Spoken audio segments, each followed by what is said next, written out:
కావ్య వ్రతం కోసం అని చెప్పి అన్ని పనులు చేస్తూ ఉంటుంది. ఇంతలో అన్నీ సిద్ధం అయిపోవటంతో హమ్మయ్య! అన్ని పనులు అయిపోయాయి అని చెప్పేసి అయితే అనుకుంటూ ఒక్కసారిగా వెనక్కి తిరుగుతూ ఉంటుంది. ఇంతలో రాజ్ పంచె కట్టుకొని ట్రెడిషనల్‌గా అయితే పైనుండి కిందకి దిగుతూ ఉంటాడు. అది చూసి అక్కడ ఉన్న కావ్య అయితే ఈ కిందటి సంవత్సరం మా ఇద్దరం కూర్చొని ఎంత ఘనంగా జరుపుకున్నామో ఈ పూజని అని చెప్పేసి అయితే అనుకుంటూ చాలా సంతోషిస్తూ రాజ్ వైపు అయితే అలా చూస్తూ ఉండిపోతుంది. ఈ సంవత్సరం అయితే అలాగ జరగదు కదా అని చెప్పేసి అయితే అనుకుంటూ ఉంటుంది. ఇంతలో రుద్రాని రేవతి వాళ్ళ కొడుకు దగ్గరికి వచ్చి నువ్వు కావ్య దగ్గరికి వెళ్ళి కంగ్రాట్స్ చెప్పాలి తెలుసా అని చెప్పేసి అయితే అంటూ ఉంటుంది. ఆ మాటలు వినగానే అక్కడ ఉన్న బాబు మాత్రం ఎందుకు నేనెందుకు చెప్పాలి అని చెప్పేసి అయితే అంటూ ఉంటాడు.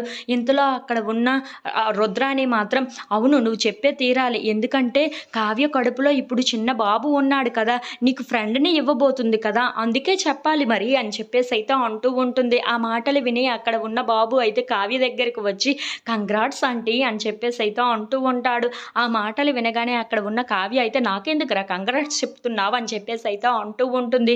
ఇందులో అక్కడ ఉన్న బాబు మీరు ఇప్పుడు ప్రెగ్నెంట్ కదా, నాకు ఫ్రెండ్ని ఇవ్వబోతున్నారు కదా, అందుకే ఇప్పుడు నేను మీకు కంగ్రాట్స్ చెప్తున్నాను అని చెప్పేసి అయితే అంటూ ఉంటాడు.